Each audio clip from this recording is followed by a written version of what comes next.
پھر بعد میں جبروت، اور عالم جبروت کے بعد عالم لاہوت ہے کہ جو خدا تعالیٰ کے مقرب فرشتے ہیں وہاں رہتے ہیں.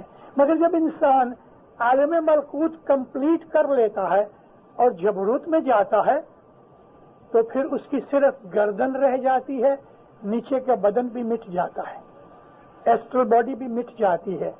سائڈ میں اس کو 2 پر نکلتے ہیں.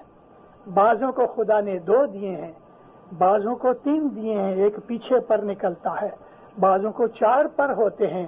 یہ قرآن شریف کے اندر اس بات کا ذکر ہے. تو اس عالم جبروت کے اندر صرف ہمارا چہرہ رہ جاتا ہے.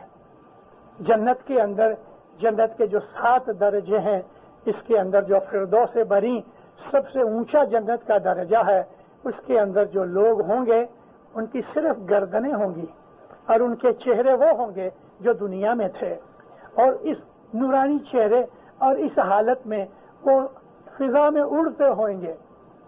جو بھی چاہیں گے، جس کا خیال کریں گے وہ ان کو کھانا ملے گا.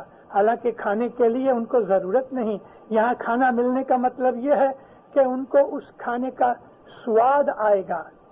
ہم جس طرح سے اپنے سپنے میں، خواب میں کوئی چیز کھاتے ہیں مگر وہ حقیقت نہیں ہے، آنکھ کھولنے پہ ایسا معلوم ہوتا ہے اوہ یہ تو سپنا تھا، مگر وہاں سپنا نہیں ہوگا، وہاں ریالٹی ہوگی. اور اس ریالٹی کو وہی جان سکیں گے کہ جو اس درجے تک پہنچیں گے.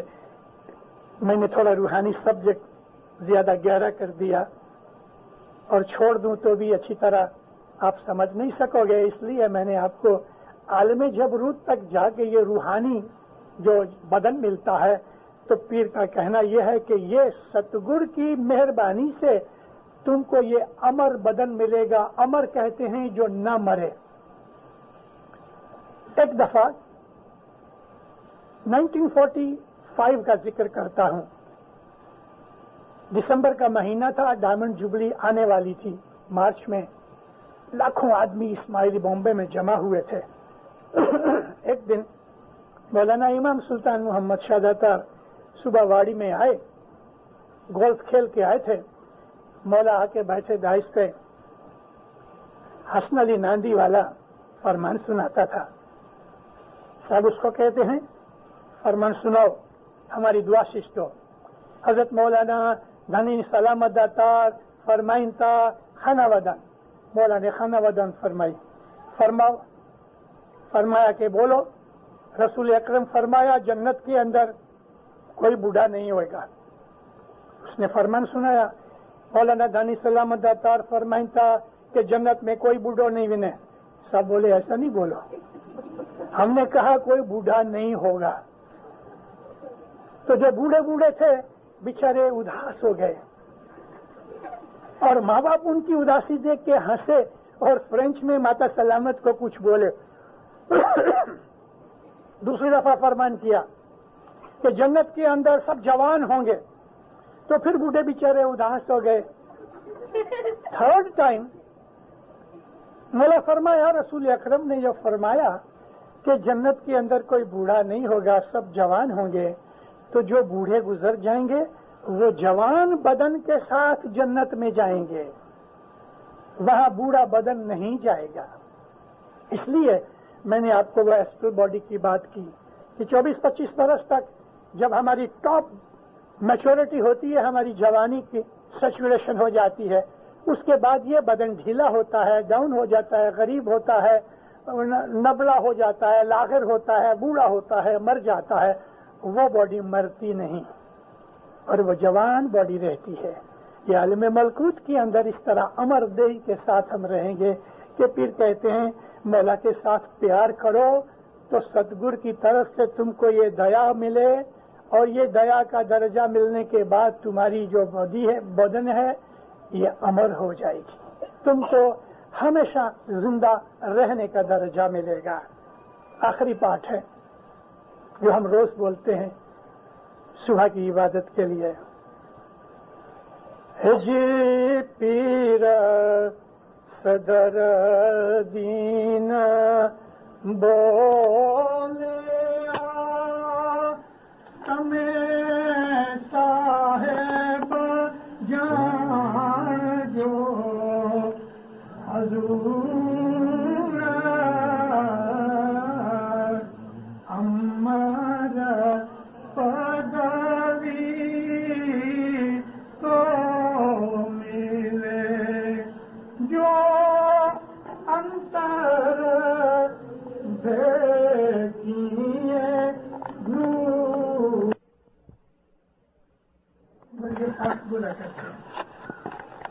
اچھا اس کے اندر مغز رکھا ہے. پھر صدر دل فرماتے ہیں کہ تم ہر وقت مولا کو حاضر ناظر سمجھو. دن کو رات کو جہاں کہیں بھی ہو یہ سمجھ لو کہ مولا تمہارے ساتھ ہے, وہ تمہیں دیکھ رہا ہے. مولا کو حاضر ناظر سمجھنے سے ہم سے گناہ نہیں ہوں گے. مولا کو حاضر ناظر سمجھنے سے ہمارے خیالات پاک رہیں گے. شیطان ہم کو فریب نہیں دے سکے گا. شیطان ہمارے نزدیک نہیں آئے گا. جن بھوت ہمارے نزدیک نہیں آئیں گے. بد بلائیں بد روحیں ہمارے نزدیک نہیں آئیں گی. ہم حضرت ایمان کے ساتھ ہیں, اس کی پروٹیکشن کے اندر ہیں. اور پھر فرماتے ہیں کہ تم یہ خیال کرو کہ اگر تم کو یہ امر پدوی چاہیے کہ ہمیشہ زندہ رہو اور امام کے ساتھ ہی ساتھ ہمیشہ رہو, تو اپنے باطن کے اندر, اپنے دل کے اندر اس کے نور کی ملاقات کرو, جو بیت الخیال کا سب سے بڑا ایم ہے. مولانا حضرت امام کے نور کی شناخت کرنا, مولانا حضرت امام کے نور کی پراپتی کرنا, مطلب کہ اس کو پانا ہے. یہ سارا تھیم اس کنان میں کس خوبی کے ساتھ ہمارے پیر صدر ماں باپ نے فرمایا ہے. سکھی آباد رہو, مولا آپ کی نیک امیدیں پوری کرے, حقیقتی سمجھ دے, آفت بلائے دور کرے, بدیوں برائیوں گناہوں نافرمانیوں سے بچاوے, دستن سکریت میں پورا رکھے. مولا عبادت بندگی کا شوق دے دے. مولا اپنی فرمان برداری تابعداری میں وفاداری میں رکھے. مولا آپ کی ہر نیک امید